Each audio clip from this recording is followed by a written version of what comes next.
Ya puedes empezar.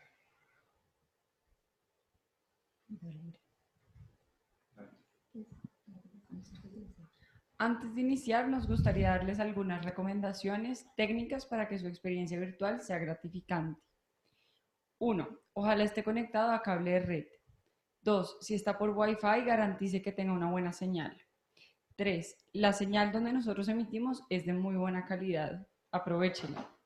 4. El conferencista hará una exposición de 50 minutos aproximadamente y al final se dejará un pequeño espacio para contar preguntas. 5. No podemos contestar todas las preguntas, es importante que tengan en cuenta este punto, dado que nos llegan muchas preguntas y hay un equipo detrás que las está seleccionando minuciosamente. 6. Escogemos las preguntas más relevantes y que reúnan las inquietudes generales de la mayoría de los participantes.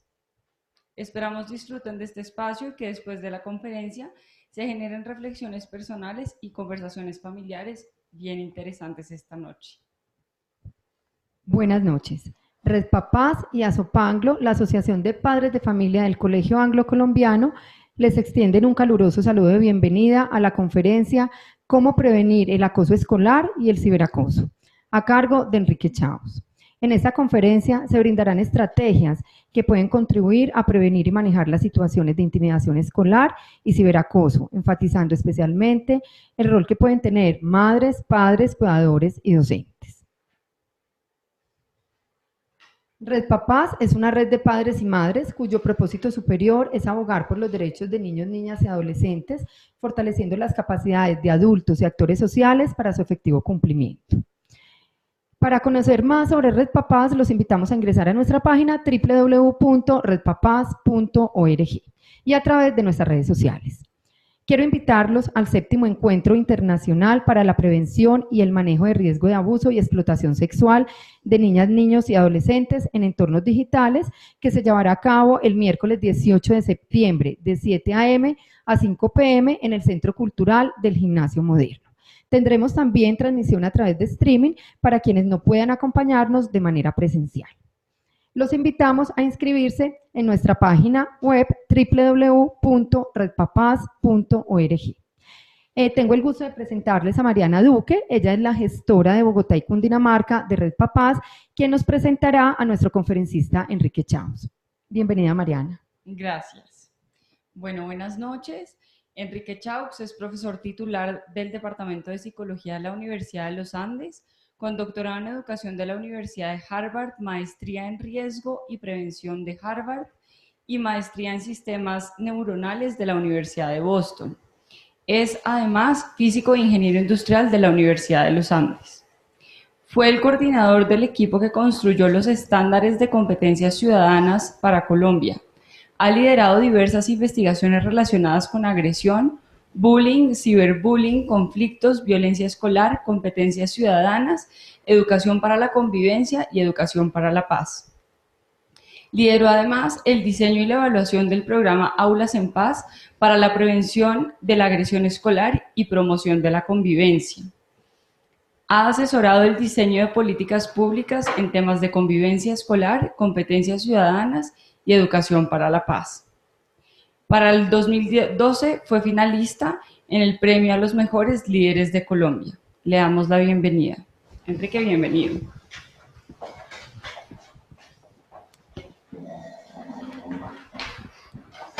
Tenemos que compartir la pantalla.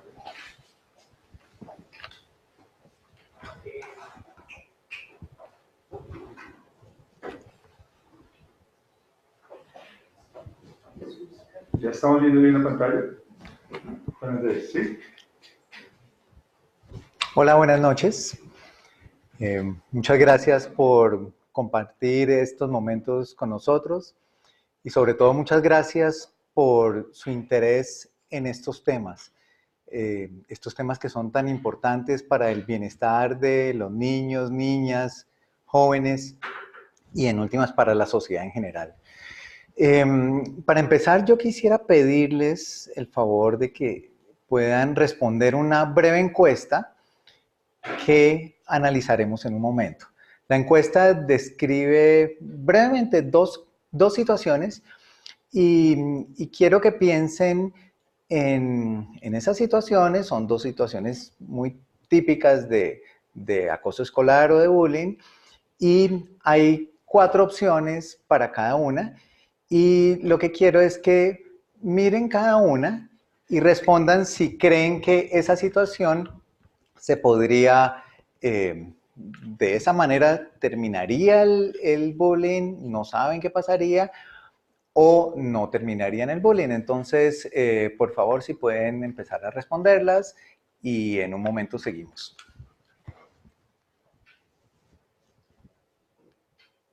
Listo. Tenemos 865 personas conectadas. ¿Y alcanzas a ver la cantidad de gente que está votando? Es difícil de leer. Sí, vean. Pero ya han votado ya pasamos de 200 personas que hayan votado. Bien.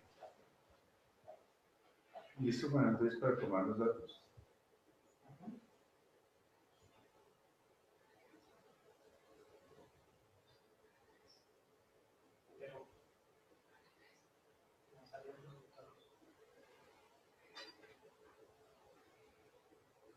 Un segundo.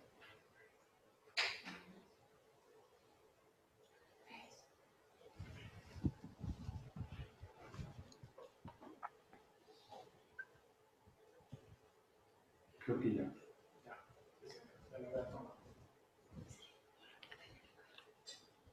¿Listo o no?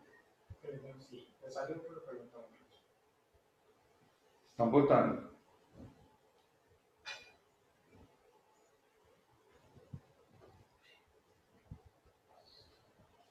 ¿Están votando en este momento?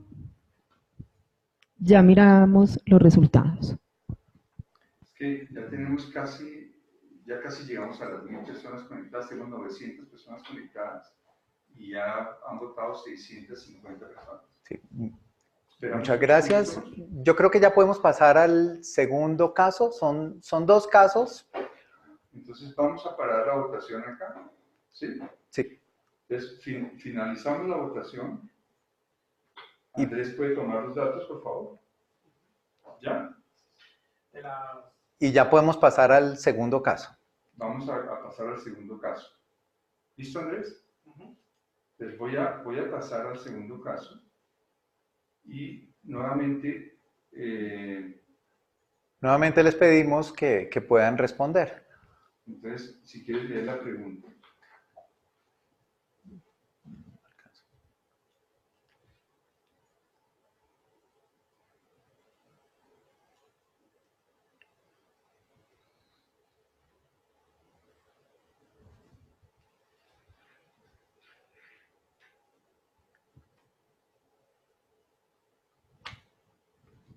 Listo, ya empezaron a responder. Ya empezamos a responder. Sí, porque es que mientras leen, pero es increíble, tenemos 930 personas conectadas, 931, y veamos la cantidad de votaciones que vamos teniendo. ¿Sí? Ellos no están viendo el resultado de la votación, ¿sí? ¿Están escuchando? ¿Sí?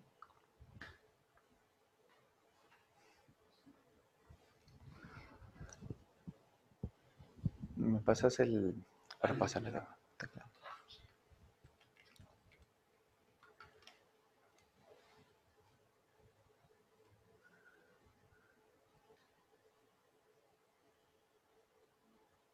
Diles que ya vamos a parar la votación. Perfecto. Tenemos Muchas gracias por sus respuestas. que siguen votando. 10 segundos más. 5 segundos más. Y ya vamos a pasar de 700 votos. Listo, ya pasamos de 700 votos. Listo. Muchas gracias por participar en la encuesta. Más adelante en la conferencia les mostraremos los resultados. ¿Listo, ya? Entonces, quiero contarles que hace 13 años, en el año 2006, Red Papás y la Universidad de los Andes empezamos una colaboración para hacer investigación y hacer divulgación y hacer campañas relacionadas con el tema del acoso escolar o el bullying. Y en ese entonces la situación era bien distinta a lo que ocurre hoy en día. En ese entonces encontrábamos dos tipos de obstáculos. Por un lado, encontrábamos personas que decían, eso en realidad no pasa en Colombia. Eso es un fenómeno que ocurre en otros países, eso se ve en películas, pero eso no es tan común en Colombia. Y lo otro que encontramos es que algunos decían que eso no es tan grave, que eso pues ayuda a formar el carácter, que eso es algo que puede incluso ser formativo y que no tiene consecuencias tan graves. Bueno, por medio de investigaciones que hicimos muy grandes en todo Colombia, encontramos primero que sí es muy común, encontramos de hecho que está ocurriendo en todos los colegios de Colombia. Y lo otro que encontramos es que tiene consecuencias muy graves, consecuencias de depresión, de ansiedad, de problemas de autoestima, problemas académicos también. Y entonces, pues eso ha hecho que ya haya mucha relevancia, que el tema sea muy importante en Colombia. Y quizás en este momento estamos en una situación distinta en la que, de hecho, es muy común que cualquier situación sea considerado como una situación de bullying. Entonces, quiero empezar como diferenciando los distintos tipos de situaciones, porque no todo es bullying. Hay unas situaciones de agresión que sí pueden ser consideradas como bullying, otras no. Y para nosotros ha sido importante tener como una diferenciación muy fuerte con otras situaciones. Por ejemplo, con situaciones de conflictos. Situaciones de conflictos me refiero a conflictos cotidianos, entre amigos, entre compañeros, y esas situaciones pues pueden ser peleas que ocurren en el recreo, peleas que ocurren en el salón, y esas situaciones a veces tienen agresión, otras veces no. A veces tienen agresión en ambas direcciones, ambas partes se hacen daño, pero después se pueden reconciliar y están bien. Y son situaciones importantes, hay que estar pendientes de esas situaciones, hay que actuar, hay que apoyar a las personas que están allí, pero no es una situación de bullying. ¿Por qué? Porque las situaciones de bullying o de acoso escolar o de intimidación o a veces también se habla de matoneo, son situaciones en donde hay una agresión repetida y sistemática, una y otra vez, por semanas, por meses y a veces hasta por años, y hay un claro desbalance de poder. Hay unos que tienen más poder que otros y abusan de ese poder tratando mal a los otros. Eso no pasa en una situación típica de conflictos. No hay un gran desbalance de poder, por ejemplo, entre dos amigos que tienen un conflicto. Y allí puede haber agresión, pero eso no es bullying. Para que sea bullying tiene que ser repetido y sistemático. Bueno, y lo otro que para nosotros ha sido importante es diferenciar estos dos tipos de situaciones de una tercera que en Colombia es a lo que nos referimos especialmente con violencia escolar. Y son situaciones más complejas que pueden involucrar armas, que pueden involucrar pandillas, criminalidad. Y pues, digamos, son situaciones que desbordan a los colegios y pues desafortunadamente son muy comunes en muchos contextos en Colombia y en América Latina en general. Bueno, estas diferencias entre conflictos, situaciones de acoso escolar y situaciones de violencia escolar se vieron después reflejadas en la Ley de Convivencia Escolar. Y me parece importante mencionar esa ley y que todos ustedes la conozcan y la tengan muy presente, porque todos los colegios en Colombia, tanto públicos como privados, deben cumplir con esa ley. Y esa ley es crucial para definir cómo se manejan este tipo de situaciones dentro de los colegios. Entonces, en la ley, se llama la 1620, la pueden buscar y encontrar. Les recomiendo mirar también el decreto reglamentario de esa ley. Hay una parte que dice que las situaciones que afectan la convivencia se pueden dividir en tres, situaciones tipo 1, tipo 2 y tipo 3. Y estas justamente, las que yo les estaba diciendo, corresponden a las situaciones de conflicto, situaciones de bullying o de acoso escolar y situaciones de violencia escolar. Frente a los conflictos, lo que dice la ley es que básicamente son situaciones que pueden manejar allí directamente los profesores o profesoras. Si los estudiantes han aprendido a manejar conflictos, que es lo ideal, que ellos mismos puedan encontrar una solución a ese conflicto, pero también cuando hay estudiantes que ellos se han preparado para ser mediadores, que ellos puedan ayudar a las partes involucradas a encontrar una solución al conflicto. Esas son maneras muy útiles para manejar esos conflictos y aprovecharlos como una oportunidad de aprendizaje. Usualmente lo que uno busca no es evitar que existan conflictos. Los conflictos pasan de manera cotidiana en todo tipo de relaciones sociales. Lo importante es que esos conflictos sean manejados de manera constructiva, tomando en cuenta los puntos de vista de todos los involucrados y que se lleguen a acuerdos y que las partes estén de acuerdo con lo que se ha logrado. Eso es bien distinto en situaciones de bullying. En situaciones de bullying, lo que realmente queremos es que eso termine, porque una situación de acoso escolar donde hay agresión repetida y sistemática puede hacer mucho daño a las personas que lo están sufriendo. Es una situación de abuso de poder. Y las situaciones de abuso de poder no deben ser justificables, no deben ser aceptadas y tenemos que tratar de evitarlas y frenarlas. Lo que dice la ley de convivencia escolar es que para esas situaciones, todo colegio debe tener un protocolo para manejar ese tipo de situaciones. Y esto es algo que me parece importante resaltar porque por ley todos deberían tenerlo, pero yo sé que eso no lo están cumpliendo todos los colegios y todo padre o madre de familia puede exigirle a los colegios que tengan su protocolo. Ya les hablo un poquito más de cómo pueden ser esos protocolos.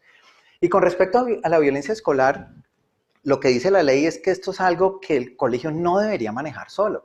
Es algo que debe involucrar otras instituciones.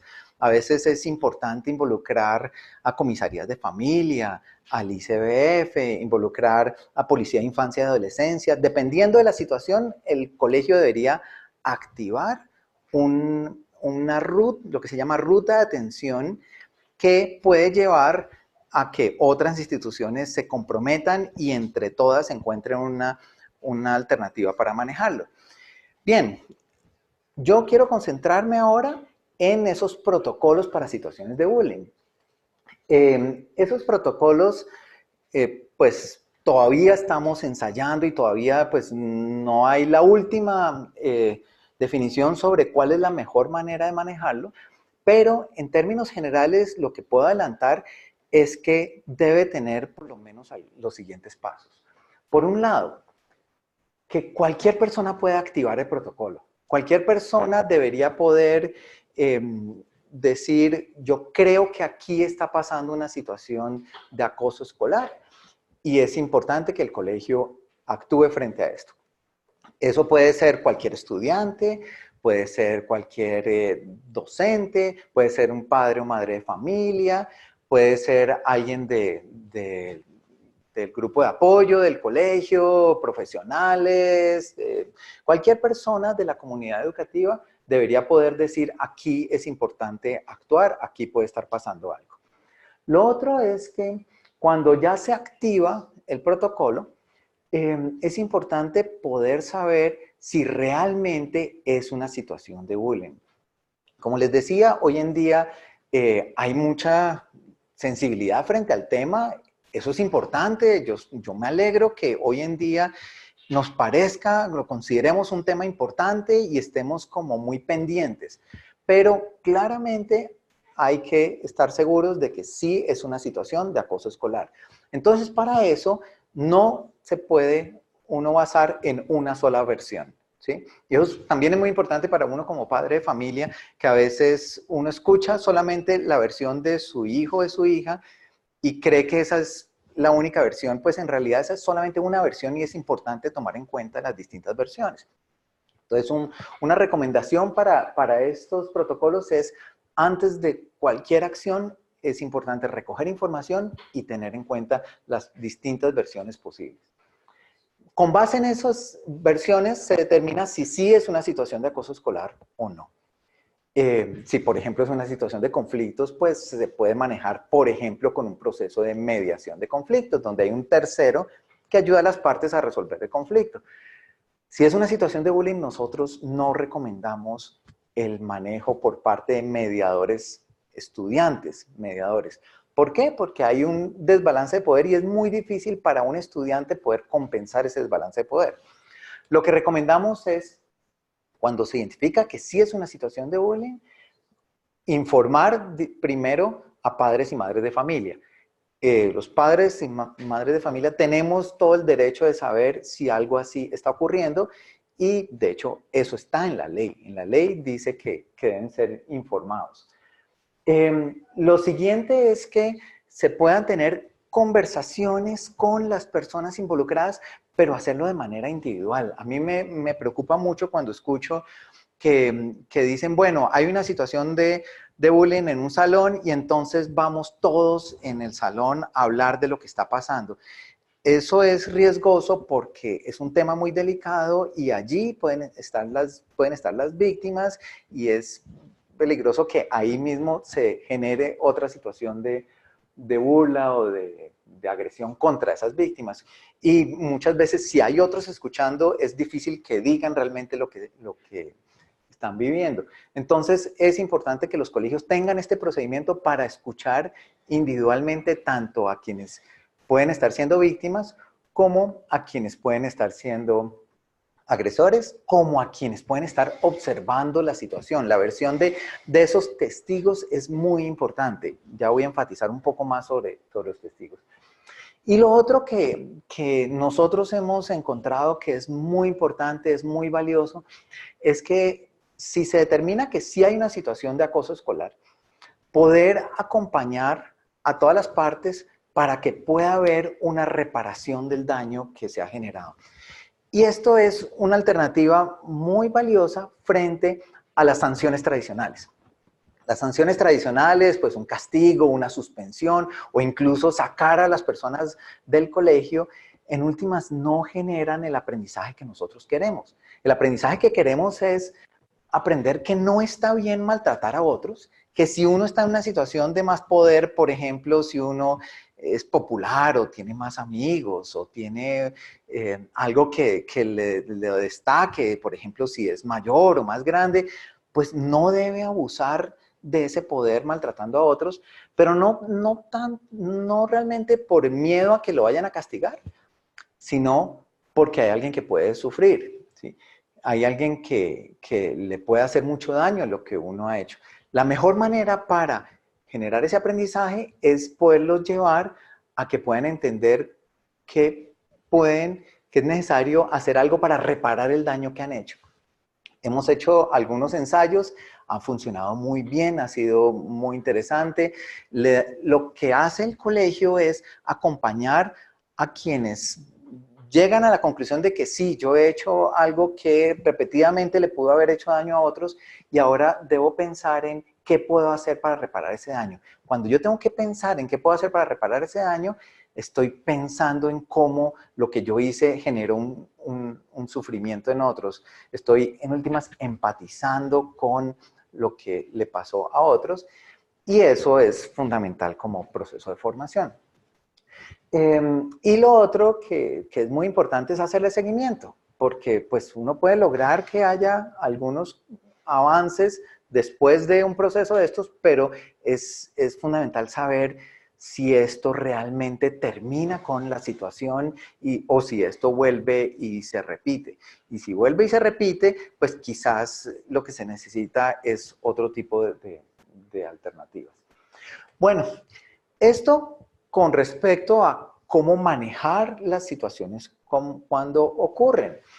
Y entonces, pues mi recomendación realmente sí es buscar al colegio y pedirle al colegio qué protocolos tiene, si ya tiene desarrollados unos protocolos, si no los tiene que desarrollar, por ley tiene que tenerlos, y exigirle a los colegios que sigan los protocolos, que los involucren y poder estar informados de lo que está ocurriendo para buscar una solución.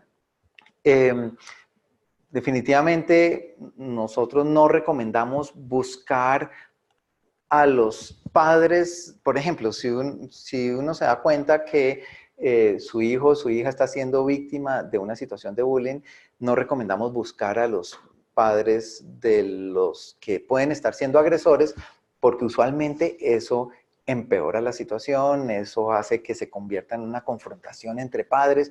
Lo que sabemos es que lo ideal es que sea el mismo colegio el que lo pueda manejar y que eso ocurra involucrando a los mismos estudiantes y buscando cambiar las dinámicas dentro del salón. ¿Cómo se cambian las dinámicas dentro del salón? O dentro del grupo de amigos. Para eso es muy importante pensar en cómo prevenir este tipo de situaciones. Y quizás el resultado más importante de las investigaciones que hemos hecho nosotros y que se han hecho en otras partes del mundo es entender que estas dinámicas no ocurren de manera aislada, sino que ocurren con la presencia de otros compañeros. Esos otros compañeros, que son los testigos, tienen una influencia muy fuerte sobre lo que pasa en estas situaciones de agresión. Entonces, usualmente, ¿qué pasa? Hay estudiantes que están abusando del poder que tienen sobre otros que digamos, están en una situación de vulnerabilidad y están siendo víctimas de la agresión de los otros. Y la mayor parte de las veces, los otros adultos, por ejemplo, profesores, profesoras, no se dan cuenta de esto cuando está ocurriendo. Se dan cuenta mucho después cuando la situación ha escalado mucho. Lo que nosotros vemos es que en promedio el 80% de las situaciones de acoso escolar ocurren sin que los adultos se den cuenta, pero los compañeros sí se dan cuenta. Los compañeros sí saben lo que está ocurriendo. Y lo que hagan ellos determina qué tanto esto va a empeorar o qué tanto esto va a lograr frenarse. Sabemos, por ejemplo, de algunas investigaciones muy rigurosas sobre esto, sabemos que cuando los que están alrededor se ríen o mandan cualquier señal de aprobación de la agresión aumenta.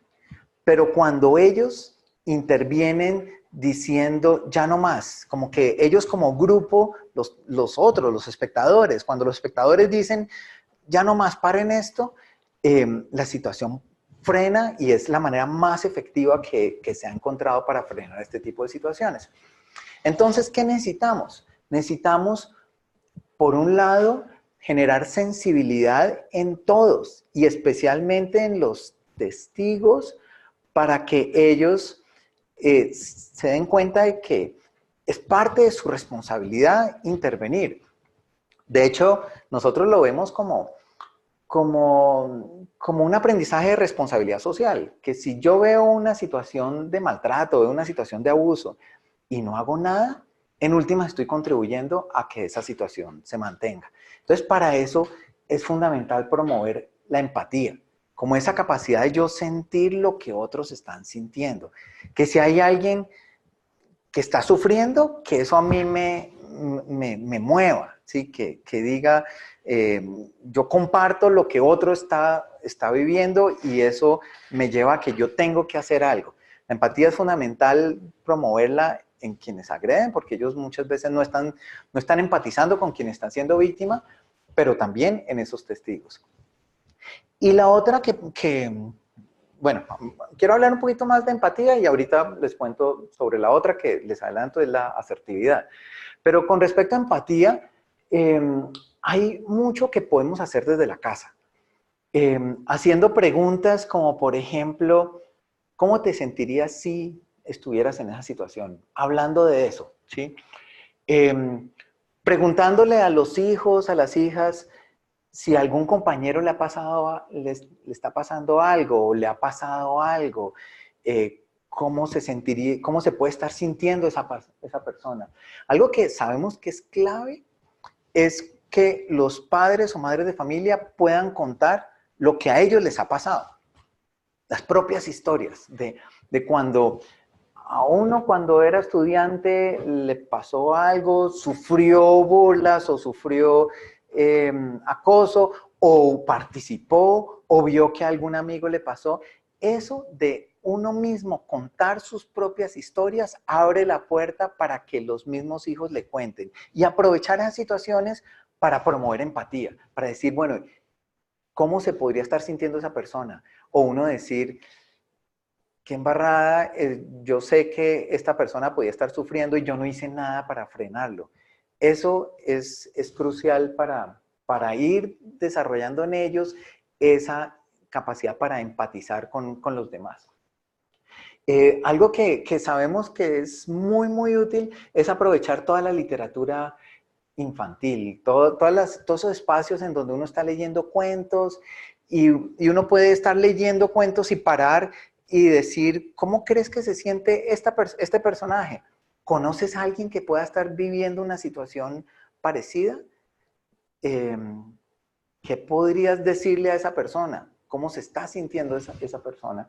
Esos momentos en donde uno puede estar por allá en una situación ficticia, pero al conectarla con una situación de la vida real, son maravillosos para promover la empatía. Les decía que lo otro que nosotros sabemos que ha sido crucial es la asertividad. La asertividad es como esa capacidad de yo defender mis derechos, como de defenderme, o de defender a otra persona, si veo que están maltratando a otra persona, pero sin usar la agresión. De una manera firme, de una manera efectiva, pero que no lleve a más maltrato. Y es bien interesante porque nosotros estamos acostumbrados en nuestra cultura, es muy común pensar que si a uno lo tratan mal, solamente tiene dos opciones. O responder con agresión o quedarse pasivo y no hacer nada. Y muchas veces lo que muchos dicen es, pues yo no me voy a quedar pasivo, entonces voy a responder con agresión y así terminan legitimando una respuesta agresiva frente a la agresión. Y sabemos que responder agresivamente frente a la agresión escala los problemas y antes hace que la agresión sea más fuerte. La asertividad es una alternativa, es una posibilidad de yo decir, no, esto no está bien, pero hacerlo sin empeorar la situación. Y de nuevo, la asertividad es algo que se puede promover en los colegios y se puede promover en la casa y lo ideal es que ambos estén trabajando en conjunto para eso. Una estrategia muy útil son los juegos de roles. Como decir, bueno, y eso uno lo puede hacer en la casa. Uno lo puede hacer allí donde dice, a ver, imaginémonos que estás en esta situación y alguien llega y dice, no vamos a jugar contigo y te vamos a excluir. ¿Sí? Entonces, ¿cómo podría responder? Y entonces, hacer como un mini teatro, como una mini improvisación allí, a decir, ¿cómo puede responder ante esa situación? Y entonces, decirle, bueno, pero dilo en un tono más firme, o dilo de una manera que no sea tan agresiva. ¿Qué otras palabras podrías usar? ¿Y cómo podría ser tu postura? Tu postura corporal y pues incluso uno puede hacer la simulación de si tú estás viendo que algo ocurre entre compañeros, ¿cómo puedes tú intervenir a decir esto no está bien? Esos son juegos de roles que se pueden hacer en el colegio, se pueden hacer en casa. Hay otras estrategias, aquí les cuento de algunas. Dino es un personaje que trabajamos en nuestros programas, en nuestro programa de Aulas en Paz, en donde hay desde muy temprano, desde preescolar, está aprendiendo a decir no. Es un dinosaurio que dice no. Y entonces, ¿cómo decir que no cuando hay algo con lo que no estás de acuerdo? Pero decir no de una manera amable. Eso es fundamental como aprendizaje para la vida en general. Bueno, voy a saltar otras. Tenemos muchas. Quiero enfatizar esta última, que es asertividad virtual, que es cómo ser asertivo a través de las redes sociales. Y esto lo podemos hacer pensando en una situación donde, por ejemplo, uno está en un chat y ve que empiezan a insultar a alguien. cómo uno podría ahí, de una manera rápida, decir, no estoy de acuerdo, esto no está bien, pero hacerlo de una manera que no ofenda. Y eso hay que planearlo, eso hay que pensarlo, eso hay que practicarlo. Pero lo que queremos es que los niños, niñas, jóvenes aprendan a hacer eso, tengan estas estrategias para que no lleguen a la situación real solamente con las dos opciones de dejarse o responder de manera más agresiva o violenta, que tengan esta alternativa. Bien, en casa es muy importante promover estas dos capacidades, la empatía y la asertividad, de una manera en donde cuando hay problemas, por ejemplo, problemas de disciplina en la casa, no estar ni en el extremo de ser autoritario, pues como imponer las cosas a la fuerza, ni en el extremo de ser permisivo, dejar que todo ocurra. Para eso, en últimas, lo que queremos es que uno como padre o madre de familia sea modelo de este tipo de respuestas. O sea, que uno sea modelo de la empatía que uno quiere promover y que uno sea modelo de la asertividad que uno quiere promover. Esto no es fácil, pero esto se puede lograr. Hay estrategias basadas en disciplina positiva. Les sugiero buscar en internet todo lo que haya de disciplina positiva, que es muy valioso. Bien, el último concepto que quiero promover es el de la inclusión.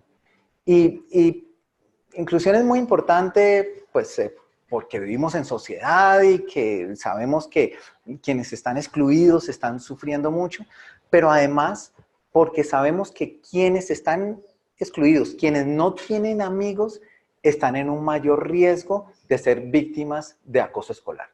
Entonces, ¿qué debemos hacer? Aquí debemos ser proactivos en promover la integración. Por ejemplo, proactivos en que nadie se quede sin amigos, que si hay alguien dentro de un curso, por ejemplo, que no está teniendo amigos o que no lo están invitando a fiestas, que está siendo rechazado, eso debe prender todas las señales de alarma y debe decir, aquí tenemos que hacer algo para poder integrar mejor estas personas. Por ejemplo, si su hijo o su hija es nuevo en un colegio, es nuevo en un salón y no tiene amigos, entonces pensar, ¿será que podemos invitar a alguien y pues acordar con el niño, con la niña, a quién podemos invitar? Esto estoy pensando en niños más bien pequeños.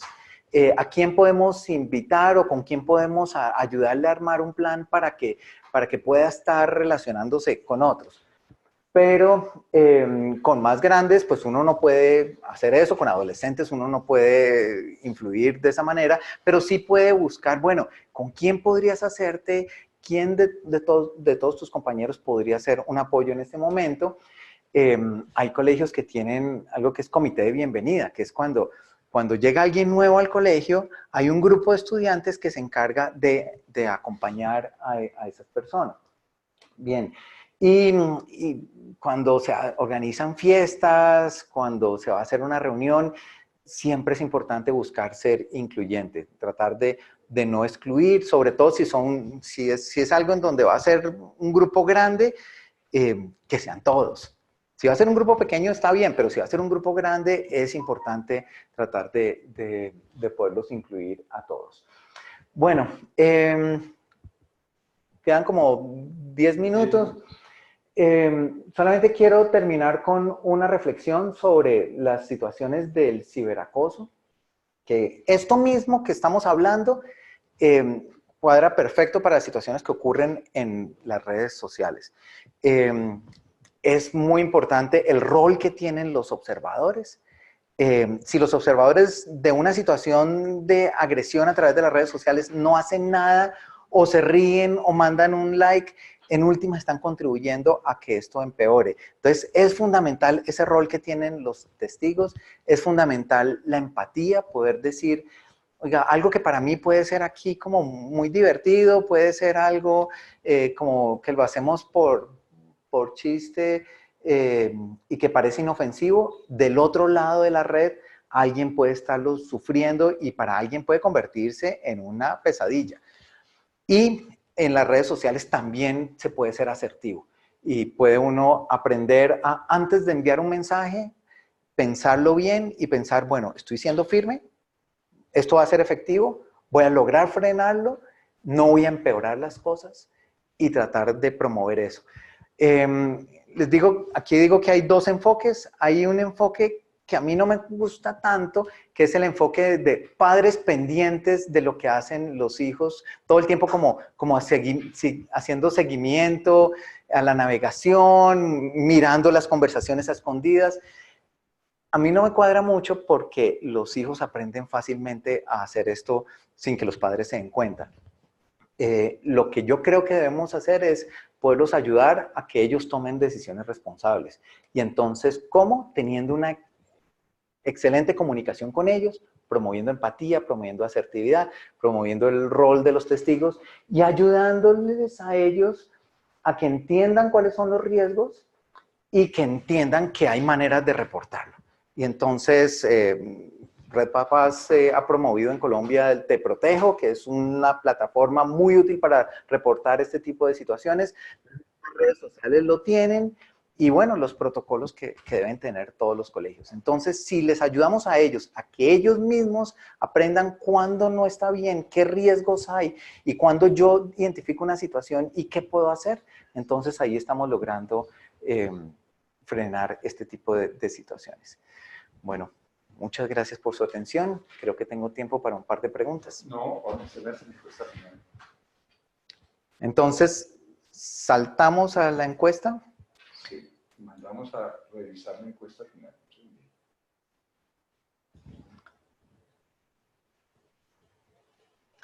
Entonces, la idea en este momento es que vuelvan a responder la encuesta y vamos a hacer un contraste con lo que pasó al comienzo. Entonces, les pido el favor de, bueno, ustedes ya conocen el caso y entonces, si pueden responder rápidamente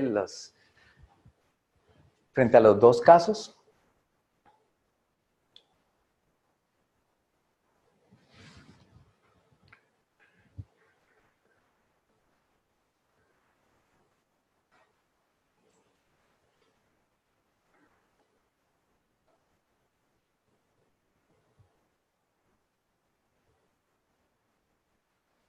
Así a grandes rasgos se cambia completamente la respuesta.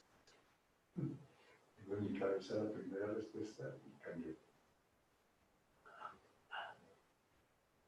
¿Sí? Sí.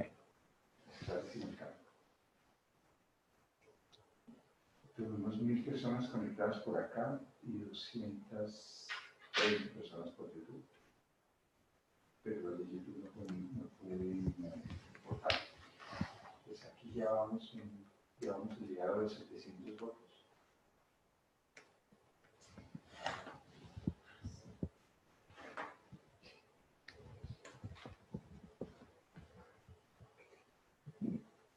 Perfecto. Propongo que pasemos a el segundo caso. Pues de nuevo, ustedes lo conocen y quisiera saber qué opinan sobre las 4 alternativas que hay.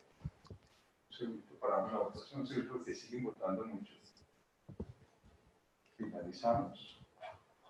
¿Listo, Andrés? ¿Ya me capturó? Entonces me voy para la segunda encuesta.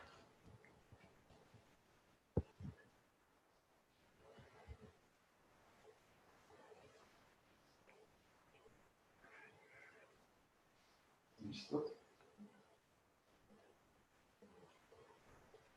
Creo que ya pueden responder la segunda encuesta. Sí, ya empezaron a responder. Listo, gracias. Aquí parece lo mismo. Sí, el efecto de la conferencia creo que se ha perdido.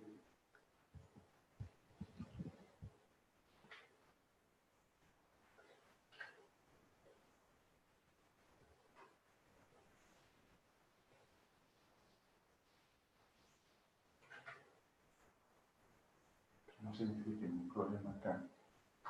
Andrés, me va a tocar que tratemos de...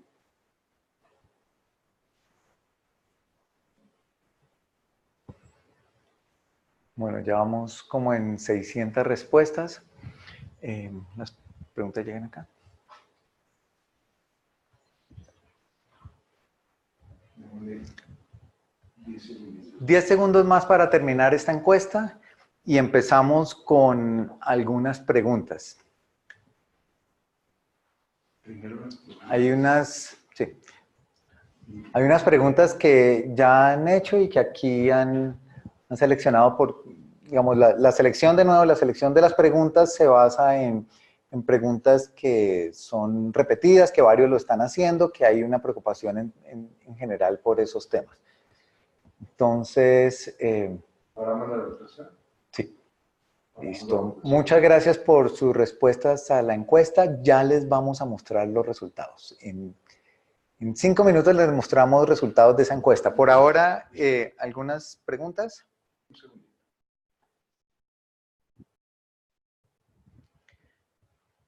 Y creo que nos vamos a extender 10 minutos más. 10 minutos más. Sé que era hasta las 8:30, pero como tuvimos problemas técnicos al comienzo, vamos a tomar 10 minutos más y les agradezco mucho su paciencia. Andrés, ¿listo? Sí, pero espérate que voy a llenar las... Ok, pero ya puedo cerrar acá. Pero él puede ir mirando las preguntas. Sí, Sí. pero entonces necesito que le lean las preguntas porque no las puedo mostrar. Bueno, ya me van a leer las preguntas. Micrófono. Les paso el micrófono para que las lean. No, ya sí. Bien. Bueno, tenemos la primera. ¿Cuáles son las consecuencias para el estudiante y o padre de familia si un estudiante está implicado en conductas de acoso escolar?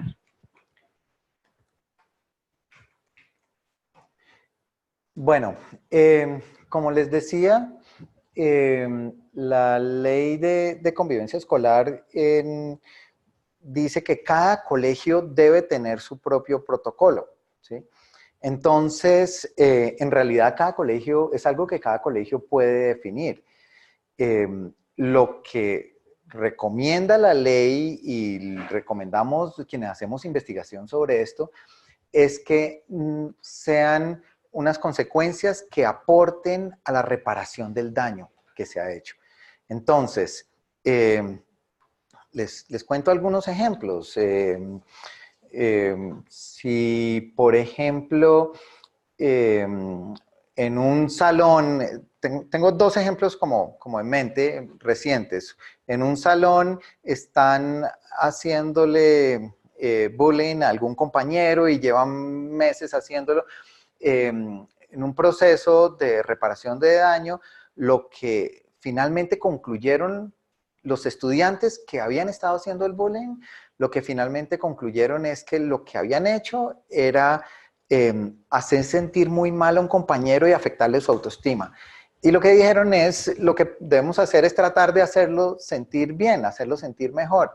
Y entonces organizaron una sesión donde todos podían decir algo sincero que sentían sobre algo valioso de su compañero. Y de esa manera, pues todos sintieron que estaban contribuyendo a hacer sentir mejor al compañero. De hecho, esa experiencia fue muy interesante porque además, en medio del proceso se dieron cuenta que la profesora del curso también había hecho comentarios que habían hecho sentir mal al compañero y la misma profesora dijo, yo también debo hacer algo por recuperar la autoestima del compañero y la profesora también dijo cosas muy valiosas que eran reales sobre esa persona. En otros casos, la reparación del daño ha estado más ligada a tratar de que lo que ocurrió no vuelva a ocurrir, ¿sí? Como diciendo, bueno, yo puedo contribuir a que la persona se sienta mejor, pero yo también puedo contribuir a que este tipo de situaciones no vuelvan a pasar acá. Entonces, estudiantes, por ejemplo, que deciden ir de salón en salón a contar su experiencia, contar que hicieron algo y lo hicieron, por ejemplo, que crearon un grupo en redes sociales para burlarse de un compañero. Y han ido de salón en salón dentro de su colegio diciendo, vea, hicimos esto fue una bobada, lo hicimos simplemente por pasar un rato divertido, no nos dimos cuenta de la gravedad de esto y finalmente hoy en día nos arrepentimos mucho, por favor no lo hagan. Y esa es otra manera de contribuir a reparar el daño. Esas son, en últimas, consecuencias para los estudiantes involucrados. Los padres y madres de familia, lo que nosotros buscamos es que ayuden al proceso, que ayuden, por ejemplo, acompañando al estudiante, ayudándole a que el estudiante encuentre cuáles son sus consecuencias pues, de lo que ha hecho y que, pues, que pueda ayudar en esa reflexión sin tomar el carácter punitivo. Es decir, este enfoque de reparación de daño trata de generar aprendizajes y cuando uno se va por el lado punitivo es mucho más difícil generar un aprendizaje porque se genera un rechazo y dicen, no, yo no quiero ese castigo. El enfoque de reparación de daño que viene de justicia restaurativa justamente lo que busca es generar esos aprendizajes. Podemos mostrar los resultados de las encuestas. Sí, yo preferiría algunas preguntas más. Sí. Bueno, ¿cuáles medidas pedagógicas se pueden implementar para prevenir el acoso escolar?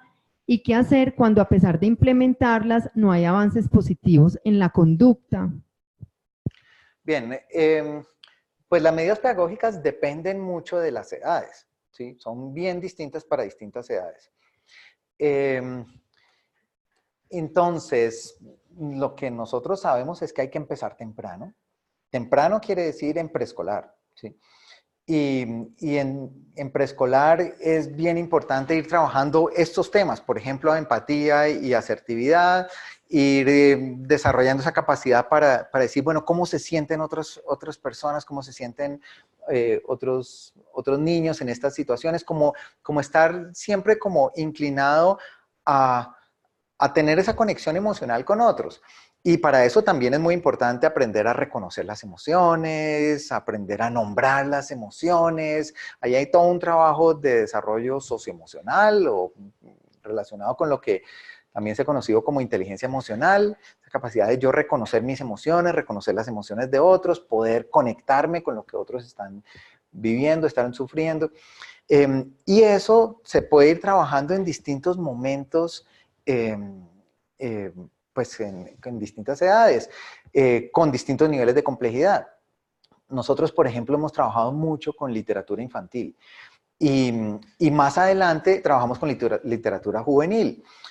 Hace poco, por ejemplo, tuvimos un proyecto en el que a través de libros, por ejemplo, trabajamos con Harry Potter, y con fragmentos de Harry Potter en los cuales los estudiantes se conectan con la historia, pero no solamente se conectan con esta historia de magos en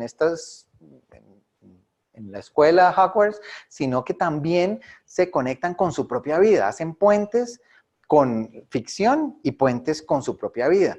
Incluso más adelante, en los últimos grados de secundaria, hacemos algo parecido con la historia de la violencia colombiana. Y entonces allí comprenden momentos difíciles, muy duros de la historia colombiana y lo relacionan con su propia vida, relacionan con su presente. Todos esos puentes, en últimas, están generando empatía y están ayudando a que piensen en situaciones, por ejemplo, situaciones de discriminación, situaciones de maltrato, que pueden estar viviendo en su contexto cercano, pero lo hacen al mismo tiempo que van trabajando los temas académicos y van aprendiendo, por ejemplo, de historia de una manera mucho más profunda, mucho más interesante, mucho más motivante. Y lo relacionan con algo que pueden estar viviendo. Allí, por ejemplo, hay unas conexiones muy fuertes, por ejemplo, con toda la homofobia que todavía hay en nuestra sociedad. Entonces, digamos, hay muchas medidas pedagógicas que se pueden tomar en distintas edades, aprovechando las áreas académicas. La idea no es como dejar de enseñar las áreas académicas, sino lograr hacer puentes entre eso y la vida de los estudiantes. La segunda parte de la pregunta era ¿qué hacer cuando esto no funciona? Lo que nosotros sabemos es que esto requiere tiempo. Esto no es algo inmediato. Esto se va trabajando una y otra vez, como todos los aprendizajes complejos. Los aprendizajes complejos en matemáticas, por ejemplo, no ocurren de un momento a otro. Es algo que se va construyendo poco a poco. Aquí pasa lo mismo y requiere de muchas oportunidades para la práctica y requiere de un trabajo en conjunto entre el colegio y los padres y madres de familia, que todos sientan que la responsabilidad es compartida, todos tienen que aportar. Tenemos una última pregunta para ya después mirar el resultado de las encuestas y dar por terminada nuestra conferencia del día de hoy. ¿Cómo se deben manejar los procesos de perdón, reparación y reconciliación con los agresores? Nos preguntan mucho que si solo con el perdón es suficiente para reparar. Bien, esa es una pregunta pues importante y es compleja.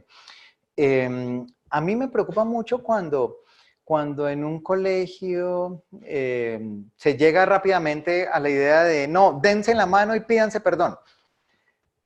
Y ya, pensando en que eso va a ser suficiente. Creo que mi respuesta es no, no es suficiente. Estos procesos no se pueden forzar.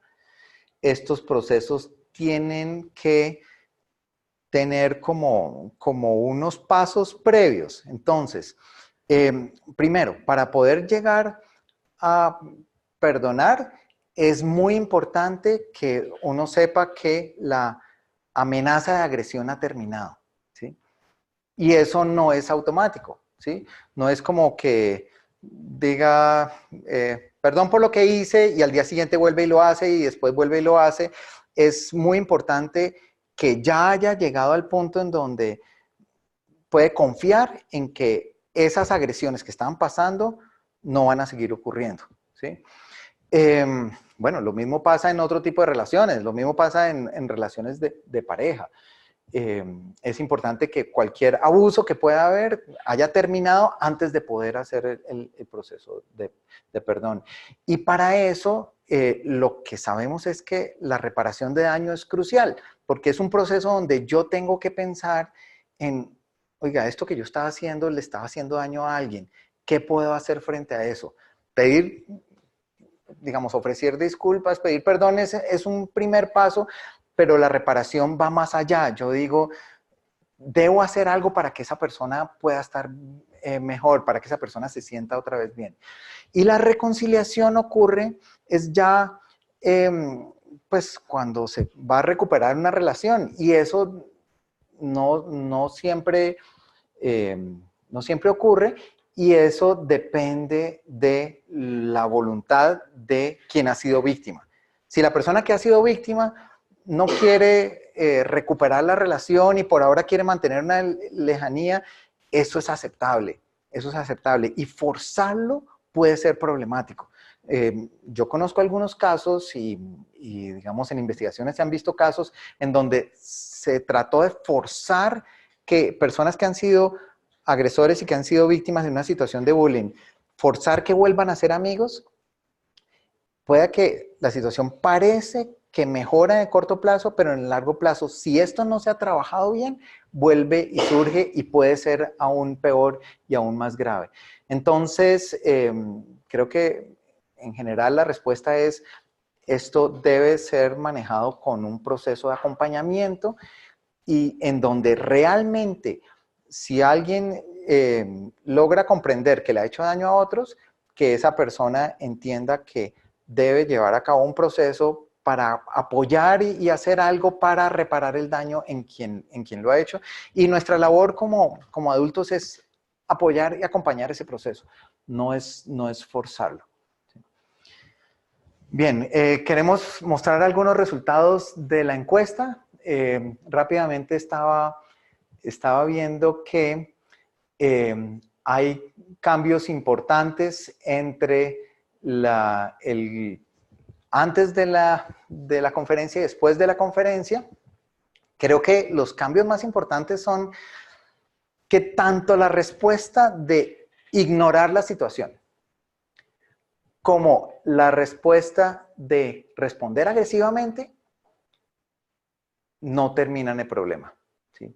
Esto a mí me parece muy importante y a mí me parece que es en nuestro contexto cultural, en Colombia y en América Latina en general, es muy común la idea de no, ignore, deje pasar y verá que eso termina, ¿sí?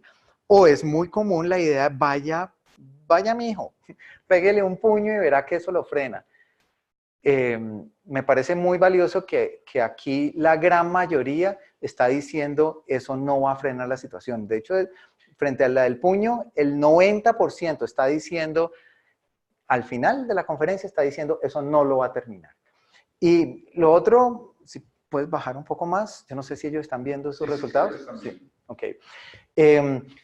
Que me parece muy valioso que creo que ese es como uno de los mensajes más importantes que yo quería mostrar en la conferencia, es cuando los demás compañeros intervienen, logra frenar la situación. Eso es exactamente lo que dicen las investigaciones, eso es lo que queremos promover. Queremos promover una sensibilidad de todo el grupo para decir, esto no lo vamos a aceptar acá, eso no está bien, y allí los profesores, las profesoras pueden tener un rol fundamental para que se cree esa sensibilidad entre todos a decir, oiga, lleguemos a un acuerdo de si vemos que están maltratando a alguien, entre todos intervengamos a decir, no lo vamos a tolerar, esto no está bien. Intervenir de nuevo de manera asertiva, no de manera agresiva. Me parece muy valioso que eso esté ocurriendo. Sí. Bueno. Vamos a la segunda encuesta. Yo creo que se nos acabó el tiempo. No, aquí está. Sí. Miremos esto. No, yo creo que se acabó el tiempo. ¿Sí? En todo caso, muchas gracias. De nuevo, muchas gracias por su interés en estos temas y en el bienestar de los niños, las niñas, los jóvenes y de la sociedad en general. Bueno, muchísimas gracias a Enrique Chaux por permitirnos este espacio y a todos ustedes que se encuentran conectados en sus hogares o a través de los puntos Vive Digital en las diferentes regiones del país. Próximamente recibirán invitaciones a otras conferencias virtuales presenciales en cada región y también a nuestros conversatorios. Una feliz noche y mil disculpas por las fallas técnicas que tuvimos al principio de la conferencia. Muchas gracias.